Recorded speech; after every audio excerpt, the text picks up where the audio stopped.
ಆಮೇಲೆ ಅನೇಕರು ಇನ್ನೊಂದು ನೀವು ಪ್ರದಕ್ಷಿಣೆ ಕೇಳಿದ್ದಕ್ಕೆ ಹೇಳ್ತೀನಿ, ಹೆಜ್ಜೆಯ ಮೇಲೆ ಹೆಜ್ಜೆ ಇಟ್ಕೊಂಡು ಹೋಗ್ತಾ ಇರ್ತಾರೆ ಸುಮ್ಮನೆ.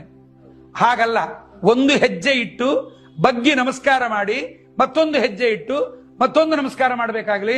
ಹೆಜ್ಜೆಯ ಮೇಲೆ ಹೆಜ್ಜೆ, ಹೆಜ್ಜೆಯ ಮೇಲೆ ಹೀಗಿಟ್ಕೊಂಡು ಹೋಗೋದು ಇದು ಎಲ್ಲೂ ಹೇಳಿಲ್ಲ. ಹೆಜ್ಜೆ ನಮಸ್ಕಾರ ಅಂದ್ರೆ ಹೆಜ್ಜೆಜ್ಜೆಗೆ ನಮಸ್ಕಾರ. ಒಂದು ಹೆಜ್ಜೆ ಇಡುವಷ್ಟು ಜಾಗವನ್ನ, ರಿಯಲ್ ಒಂದು ಹೆಜ್ಜೆ ಇಡುವಷ್ಟು ಜಾಗ, ಇಲ್ಲಿಂದ ಇಲ್ಲಿಗೆ ಸಾಮಾನ್ಯವಾಗಿ ಹೇಗೆ ನಡೀತೇವೆ ಹಾಗೆ ನಡೆದು ರಾಯರಿಗೆ ಬಗ್ಗೆ ಒಂದು ನಮಸ್ಕಾರ. ಎಷ್ಟು ನಮಸ್ಕಾರ ಆದೀತು? ರಾಯರ ಪ್ರಾಕಾರ ತುಂಬಾ ದೊಡ್ಡದು. ಎದ್ದೇಳೋ ಹೊತ್ತಿಗೆ ಮಧ್ಯಾಹ್ನಕ್ಕೆ ಸೊಂಟ ತೊಡೆ ಎಲ್ಲ ನೋವು ಬಂದಿರುತ್ತೆ. ಆದರೆ ದೇಹದ ಒಂದು ಶ್ರಮವೂ ಕೂಡ ದೇವತೆಗಳ ಅನುಗ್ರಹಕ್ಕೆ ಕಾರಣವಾಗುತ್ತೆ. ಅಂಥವರಿಗೆ ರಾಯರ ಅನುಗ್ರಹ ಮಾಡ್ತಾರೆ. ಸಾತ್ವಿಕವಾದ ಸೇವೆ ಆಗಬೇಕು, ತಾಮಸವಾದ ಸೇವೆ ಆಗಬಾರದು. ಹೀಗೆ ಇನ್ನೂ ಅನೇಕ ವಿಚಾರಗಳನ್ನ ಮುಂದೆ ಮುಂದೆ ತಿಳಿಸೋಣ. ಹರೆಯ ನಮಃ. ಆಮೇಲೆ ಅನೇಕರು ಇನ್ನೊಂದು ನೀವು ಪ್ರದಕ್ಷಿಣೆ ಕೇಳಿದ್ದಕ್ಕೆ ಹೇಳ್ತೀನಿ, ಹೆಜ್ಜೆಯ ಮೇಲೆ ಹೆಜ್ಜೆ ಇಟ್ಕೊಂಡು ಹೋಗ್ತಾ ಇರ್ತಾರೆ ಸುಮ್ಮನೆ. ಹಾಗಲ್ಲ, ಒಂದು ಹೆಜ್ಜೆ ಇಟ್ಟು ಬಗ್ಗಿ ನಮಸ್ಕಾರ ಮಾಡಿ ಮತ್ತೊಂದು ಹೆಜ್ಜೆ ಇಟ್ಟು ಮತ್ತೊಂದು ನಮಸ್ಕಾರ ಮಾಡಬೇಕಾಗ್ಲಿ. ಹೆಜ್ಜೆಯ ಮೇಲೆ ಹೆಜ್ಜೆ, ಹೆಜ್ಜೆಯ ಮೇಲೆ ಹೀಗಿಟ್ಕೊಂಡು ಹೋಗೋದು ಇದು ಎಲ್ಲೂ ಹೇಳಿಲ್ಲ. ಹೆಜ್ಜೆ ನಮಸ್ಕಾರ ಅಂದ್ರೆ ಹೆಜ್ಜೆಜ್ಜೆಗೆ ನಮಸ್ಕಾರ. ಒಂದು ಹೆಜ್ಜೆ ಇಡುವಷ್ಟು ಜಾಗವನ್ನ, ರಿಯಲ್ ಒಂದು ಹೆಜ್ಜೆ ಇಡುವಷ್ಟು ಜಾಗ, ಇಲ್ಲಿಂದ ಇಲ್ಲಿಗೆ ಸಾಮಾನ್ಯವಾಗಿ ಹೇಗೆ ನಡೀತೇವೆ ಹಾಗೆ ನಡೆದು ರಾಯರಿಗೆ ಬಗ್ಗೆ ಒಂದು ನಮಸ್ಕಾರ. ಎಷ್ಟು ನಮಸ್ಕಾರ ಆದೀತು?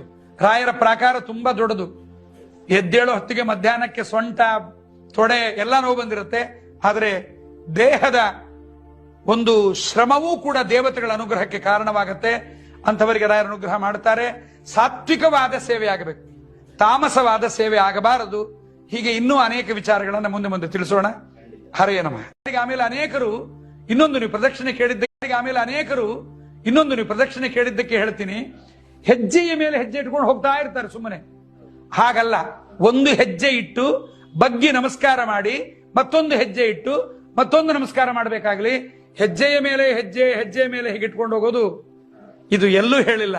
ಹೆಜ್ಜೆ ನಮಸ್ಕಾರ ಅಂದ್ರೆ ಹೆಜ್ಜೆಜ್ಜೆಗೆ ನಮಸ್ಕಾರ. ಒಂದು ಹೆಜ್ಜೆ ಇಡುವಷ್ಟು ಜಾಗವನ್ನ, ರಿಯಲ್ ಒಂದು ಹೆಜ್ಜೆ ಇಡುವಷ್ಟು ಜಾಗ, ಇಲ್ಲಿಂದ ಇಲ್ಲಿಗೆ ಸಾಮಾನ್ಯವಾಗಿ ಹೇಗೆ ನಡೀತೇವೆ ಹಾಗೆ ನಡೆದು ರಾಯರಿಗೆ ಬಗ್ಗೆ ಒಂದು ನಮಸ್ಕಾರ. ಎಷ್ಟು ನಮಸ್ಕಾರ ಆದೀತು? ರಾಯರ ಪ್ರಾಕಾರ ತುಂಬಾ ದೊಡ್ಡದು. ಎದ್ದೇಳೋ ಹೊತ್ತಿಗೆ ಮಧ್ಯಾಹ್ನಕ್ಕೆ ಸೊಂಟ ತೊಡೆ ಎಲ್ಲ ನೋವು ಬಂದಿರುತ್ತೆ. ಆದರೆ ದೇಹದ ಒಂದು ಶ್ರಮವೂ ಕೂಡ ದೇವತೆಗಳ ಅನುಗ್ರಹಕ್ಕೆ ಕಾರಣವಾಗುತ್ತೆ. ಅಂಥವರಿಗೆ ರಾಯರ ಅನುಗ್ರಹ ಮಾಡ್ತಾರೆ. ಸಾತ್ವಿಕವಾದ ಸೇವೆ ಆಗಬೇಕು, ತಾಮಸವಾದ ಸೇವೆ ಆಗಬಾರದು. ಹೀಗೆ ಇನ್ನೂ ಅನೇಕ ವಿಚಾರಗಳನ್ನ ಮುಂದೆ ಮುಂದೆ ತಿಳಿಸೋಣ. ಹರೆಯ ನಮಃ. ಆಮೇಲೆ ಅನೇಕರು ಇನ್ನೊಂದು ನೀವು ಪ್ರದಕ್ಷಿಣೆ ಕೇಳಿದ್ದಕ್ಕೆ ಹೇಳ್ತೀನಿ, ಹೆಜ್ಜೆಯ ಮೇಲೆ ಹೆಜ್ಜೆ ಇಟ್ಕೊಂಡು ಹೋಗ್ತಾ ಇರ್ತಾರೆ ಸುಮ್ಮನೆ. ಹಾಗಲ್ಲ, ಒಂದು ಹೆಜ್ಜೆ ಇಟ್ಟು